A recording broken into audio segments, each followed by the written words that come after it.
تو پہلی چیز، وقت بہت کم ہے، میں 8 باتوں کو آپ کی سماعتوں کے حوالے کرنا چاہتا ہوں. تو پہلی چیز جو آج اس اجتماع میں بیٹھ کر کے آپ کو سیکھنی ہے وہ یہ ہے، نیکی کرنے میں جلدی کرو. اور دوسری چیز یہ ہے کہ نیکی میں لوگوں سے آگے نکلنے کی کوشش کرو. یہ بھی ایک تفصیلی موضوع ہے پھر کبھی. اب دوسری بات، حضرت شفیق بلخی علیہ الرحمٰن نے فرمایا، اور دوسری بات کہا حضور دوسری بات یہ ہے کہ میں نے دنیا کے لوگوں کی زندگی کا جائزہ لیا تو تقریباً لوگوں کو میں نے دیکھا کہ وہ نفس کی خواہش کو پورا کرنے میں لگے ہیں. جو نفس کہتا ہے بھاگے اس طرف. لیکن میں نے دیکھا کہ قرآن یہ کہتا ہے کہ خواہش کو ترک کرنے سے جنت ملے گی. وَأَمَّا مَنْ خَافَ مَقَامَ رَبِّهِ وَنَهَى النَّفْسَ عَنِ الْهَوَىٰ فَإِنَّ الْجَنَّةَ هِيَ الْمَأْوَىٰ. تو جب میں نے دیکھا کہ نفس کی خواہش کو ترک کرنے سے جنت ملے گی تو آپ کی صحبت میں رہ کر کے میں نے یہ پا لیا. اور میں کبھی نفس کی خواہش کو پوری کرنے کی کوشش نہیں کرتا، ہمیشہ نفس کی خواہش کو ترک کرنے کی کوشش کرتا ہوں تاکہ اللہ عز و جل مجھے جنت عطا فرما دے. اب ہم اپنے معاشرے کا جائزہ لیں، خود اپنی زندگی کا جائزہ لیں. ہم لگے ہیں نفس کی بات پوری کرنے میں، نفس کی خواہش پوری کرنے میں لگے. جو وہ کہتا ہے، جس طریقے سے کہتا ہے، ذرا بھی ہچکچاتے نہیں ہیں. اسی کو قرآن نے منشن کیا، ارائیت من اتخذ الہہ ہوا. کیا آپ نے ان لوگوں کو دیکھا جنہوں نے اپنے نفس کو اپنا معبود بنا لیا، اپنی خواہش کو معبود بنا لیا. خواہش، یہ خواہش کو معبود بنانا کیا، بس تھوڑا سمجھا دوں تاکہ یہ بات سمجھ میں آ جائے. اللہ ہمارا رب ہے لیکن مانتے اللہ کی نہیں ہے، مانتے اپنے نفس کی ہے. تو ہم نے نفس کی مان کر، خواہش کی مان کر، ہم نے گویا یہ اعلان کر دیا کہ زبان سے تو کہتے ہیں اللہ ہمارا معبود ہے، لیکن بات نفس کی مان کر کے ہم عملی طور پر اس کو معبود بتاتے ہوئے نظر آ رہے ہیں. تو اگر جنت چاہیے تو جنت سستے میں نہیں ملے گی. ام حسبتم ان تدخلوا الجنہ، کیا تم نے گمان کر لیا ہے کہ جنت میں داخل ہو جاؤ گے؟ اتنا ایزی ہے، اتنے سستے میں جنت مل جائے گی؟ اور اگر اتنے سستے ہی میں جنت کے ملنے کا معاملہ ہوتا تو تاریخ اٹھا کر کے دیکھو، 40 سال تک عشاء کے وضو سے فجر کی نماز غسل پاک نہ پڑھتے. جنت بہت مشکلوں سے ملا کرتی ہے.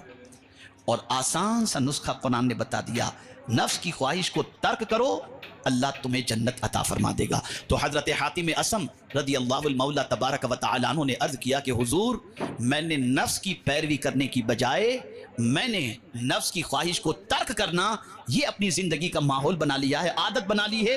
یہ میں نے پایا آپ کی صحبت کی بنیاد پر. تیسری بات، حضرت حاتم اسم رضی اللہ تعالی عنہ عرض کرتے ہیں حضور میں نے لوگوں کو دیکھا کہ مال جمع کرنے میں لگے ہیں، گنتے رہتے ہیں، اور مال کو جمع کرنے کی پوزیشن یہ ہے کہ صبح سے لے کے رات اور رات سے لے کر صبح تک اس فکر کے اندر رہتے ہیں کہ 2 کا 20، 20 کا 200، 200 کا 2 لاکھ، یعنی مال بڑھتا ہی چلا جائے، بڑھتا ہی چلا جائے.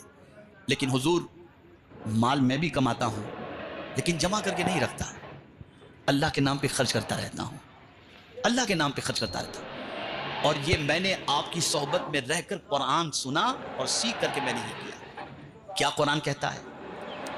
قرآن کہتا ہے ما عندکم ینفد وما عند اللہ باق. جو تمہارے پاس ہے وہ ختم ہو جائے گا اور جو اللہ کے پاس ہے وہ باقی رہنے والا ہے. تو میں روانہ کر دیتا ہوں اللہ کے پاس جو ہمیشہ باقی رہے.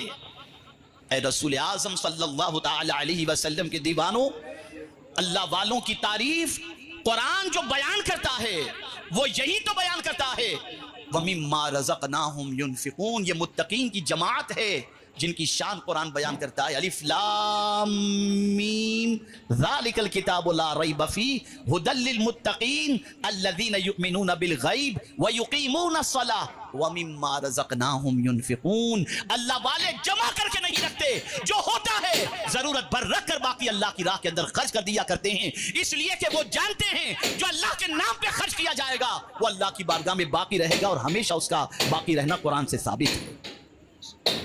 تو عرض کرنے لگے حضور آپ کی صحبت میں رہ کر کے جذبہ سخاوت ہم نے پایا، اور مال جمع کر کے رکھنے کی بجائے مال اللہ کے نام پر خرچ کرنے کا جذبہ ہم نے اپنے اندر پایا اور ہم کوشش کرتے ہیں کہ مال اللہ کے نام پر خرچ کرتے رہیں۔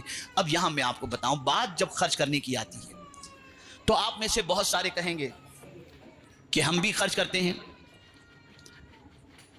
تو ذرا ٹھنڈے دماغ سے سوچیے گا خرچ کیا کرتے ہیں، کتنا کرتے ہیں۔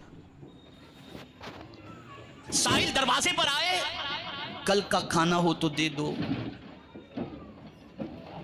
اگر ماہ رمضان کے اندر غریبوں کو کپڑا پہنانا ہے تو سستے والا کپڑا خرید کر غریبوں کو دو، جو آپ پہنتے وہ نہیں، جو خود ہم پہنتے ہیں نا ویسا کپڑا نہیں۔ مارکیٹ میں تلاش کرنے نکلیں گے سستا کپڑا کون سا ہے، اور پھر وہ سستا کپڑا اللہ کے نام پر دیں گے۔ جو خود کو پسند ہے وہ اللہ کے نام پر نہیں۔ تو قرآن نے کہا لن تنالوا البر حتی تنفقوا مما تحبون وما تنفقوا من شیء فی، جو کچھ تم خرچ کرتے ہو اللہ سب جانتا ہے۔ ہرگز نیکی کو نہیں پہنچو گے جب تک کہ اپنی محبوب چیز اللہ کے نام پہ خرچ نہ کرو۔ گھٹیا چیز جو تم اپنے لیے پسند نہیں کرتے اسے اللہ کے نام پر دے کر تم یہ تصور کرتے ہو کہ تم نیکی کما لی ہے، نہیں، محبوب چیز کو اللہ کے نام پر دو۔ حضرت عمر ابن عبدالعزیز رضی اللہ تعالی عنہ، جن کے دور کو خلافت راشدہ کے دور کے مطابق تعبیر کیا جاتا ہے، وہ جب کوئی مانگتا تو بھر بھر کے گونیاں شکر کی بھجواتے تھے، زیادہ تر شکر بھجواتے تھے۔ ان سے کسی نے پوچھا کہ حضرت آپ آٹا دال نمک کیوں نہیں بھجواتے ہو، گونی بھر بھر کے شکر کیوں بھجواتے ہو؟ تو جواب میں عرض کرتی تھی مجھے شکر بہت پسند ہے نا، اس لیے قرآن نے کہا اپنی محبوب چیز کو اللہ کے نام پہ قربان شکر۔ ذرا دیکھو ہماری پوزیشن کیا ہے، خرچ کرنے والی بات تو کرتے ہیں لوگ، لیکن ذرا دیکھو کیا خرچ کرتے ہو، کون سی چیز اللہ کے نام پہ دیتے ہو۔ ارے مدرسے میں بچے بھی پڑھانے کے لیے بھیجنے ہیں تو ذہین بچے کو ڈاکٹر بننے کے لیے بھیج دیا اور کند بچے کو مدرسے میں بھیج۔ یہ سوچ، یہ مینٹلٹی، یہ فکر۔ تو حضرت حاتم اصم رضی اللہ تعالیٰ عنہ عرض کرتے ہیں کہ حضور میں نے جب پڑھ لیا اور آپ کی صحبت سے میں نے پا لیا کہ جو کچھ ہمارے پاس ہے وہ ختم ہو جائے گا اور جو اللہ کے پاس ہے وہ باقی رہنے والا ہے، تو ہم نے وہاں جمع کر دیا، بھیج دیا اللہ کی بارگاہ کے اندر۔ اور مجھے یہاں پر حضرت ابو ذر رضی اللہ تعالیٰ عنہ کا واقعہ یاد آتا ہے۔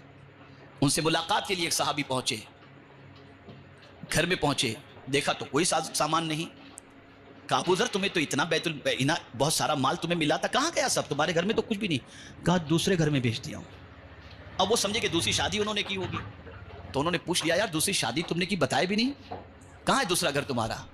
کہا آخرت ہے، آخرت ہے، وہاں کے لیے میں نے بھیج دیا، دوسری شادی وغیرہ نہیں کی، میں نے جو مال تھا سب آخرت کے لیے بھیج دیا۔ وہ جانتے تھے کہ آخرت میں کوئی کسی کے کام نہیں آئے گا، یہی کیا ہوا آخرت میں کام آئے گا، یہی کیا ہوا کام آئے گا۔ تو حضرت حاتم اصم نے عرض کیا کہ حضور میں نے یہ بات آپ کی صحبت میں رہ کر کے سیکھی۔ پھر حضرت شفیق بلخی علیہ الرحمٰن نے فرمایا چوتھی بات، تو عرض کرتے ہیں کہ حضور چوتھی بات میں نے یہ سیکھی کہ لوگ قبیلے کی وجہ سے، دولت کی وجہ سے، عزت شہرت کی وجہ سے اور جاہ و حشم جو انہیں مرتبہ ملتا ہے اس مرتبے کو حاصل کر کے لوگوں نے اس میں عزت پانے کی کوشش کی، لوگ اس میں عزت حاصل کرنے کی کوشش کیے کہ قبیلے کی بنیاد پر عزت ملے، دولت کی بنیاد پر عزت ملے، مقام و مرتبے کی وجہ سے عزت ملے۔ لیکن آپ کی صحبت میں رہ کر کے میں نے یہ سیکھا کہ ان چیزوں میں عزت نہیں ہے۔ اللہ فرماتا ان اکرمکم عند اللہ اتقاکم، کہ بے شک تم میں اللہ کے نزدیک سب سے زیادہ عزت والا وہ ہے جو سب سے زیادہ اللہ سے ڈرنے والا ہے۔ تو حضرت جب میں نے دیکھا کہ ان چیزوں کے اندر عزت نہیں ہے، تقوی میں عزت ہے، تو میں نے زندگی اللہ سے ڈرنے کے اندر گزارنے کی کوشش کی، میں نے اللہ سے ڈرنے میں زندگی گزارنے کی کوشش کی۔ تو حضور یہ بھی آپ کی صحبت میں رہ کر کے میں نے سیکھا، تقوی کوئی معمولی چیز کا نام ہے، ایک ہے تقوی اور قربان جائیے ایک ہے اتقا۔ کون ہے اتقا؟ صدیق اکبر رضی اللہ تعالیٰ، اور انہیں اتقا کسی اور نے نہیں، قرآن نے کہا وَسَيُجَنَّبُهَا الْأَتْقَى۔ جسے قرآن اتقا کہے اس کے اتقا ہونے میں کیا شک ہو سکتا ہے۔ اور غوث پاک رضی اللہ تعالیٰ عنہ کی شان میں بھی اعلیٰ حضرت کیا کہتے ہیں؟ غوث اعظم امام التقا والنقا، کوئی بھی اس وقت تک ولی ہو ہی نہیں سکتا جب تک کہ اس کے اندر ایمان کے ساتھ تقوی کی دولت موجود نہ ہو. اس لیے کہ ولی کی ڈیفینیشن اللہ نے بیان فرمائی الذین آمنوا وکانوا یتقون. اور آج ہماری گلیوں کے چھوکرے لوگ کسی کو بھی دیکھا ولی بنا دیا. بہت پہنچے ہوئے بابا ہیں. ارے ان کی معاذ اللہ کیا کر رہے ہو تم. آج کل کے چھوکرے ٹائٹل ولی کا دے رہے ہیں. ہمیشہ یاد رکھو کوئی بھی خطاب بڑا چھوٹے کو دیتا ہے, چھوٹا بڑے کو نہیں دیتا.